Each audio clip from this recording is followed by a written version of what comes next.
प्राण प्रतिष्ठा के दिन रामलला कौन से वस्त्र पहनेंगे, क्या है भगवान के परिधानों का महत्व, शंकरलाल से जानिए।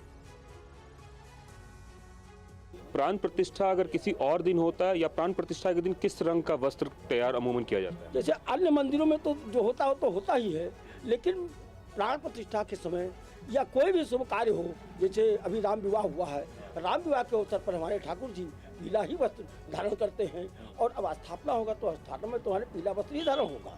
तो स्थापना में तो ये पीला वस्त्र धारण होगा, मैं देख भी रहा हूँ ये पीला कपड़ा, लेकिन उस दिन सोमवार का दिन है, तो क्या उसमें उजले रंग के भी कहीं कुछ गुंजाइश है?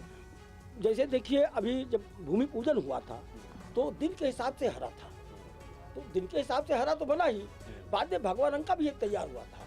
ठाकुर जी पहले जब हमारे मोदी जी जब वहाँ ठाकुर जी का दर्शन किए, हमारे प्रधानमंत्री जी, तब तो हरा वस्त्र पहने थे, उसके बाद भगवा रंग बनाया गया। अच्छा, तो भगवान के लिए उस दिन आप 2-3 तरह का सेट तैयार करके रखेंगे?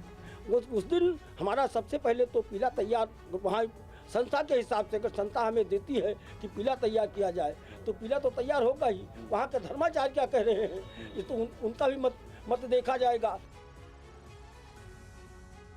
रामलला के वस्त्र बनाने वाले शंकरलाल ने कहा कि अभी परिधानों में हीरे जवाहरात लगाने का काम बाकी है। ट्रस्ट की तरफ से जैसे निर्देश होंगे वैसा ही होगा। वस्त्र धारण करेंगे तो पीला ही धारण करेंगे, और सफेद दिन के हिसाब से सफेद पड़ता है।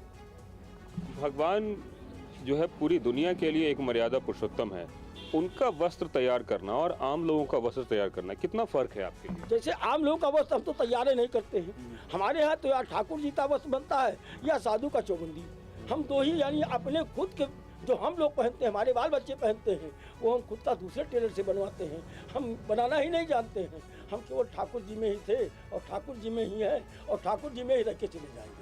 अगर भगवान के लिए बताया जा रहा है कि उस दिन रत्न जड़ित जो है आभूषणों से संबंधित जो है वस्त्र भी आएंगे, तो क्या इस तरह से भी आप लोगों को कुछ दिया जा रहा है कि आभूषणों और रत्नों का इस्तेमाल जो है उस वस्त्र में कीजिए जिसमें सोने के धागे हों और तमाम तरह की चीज़ें हों?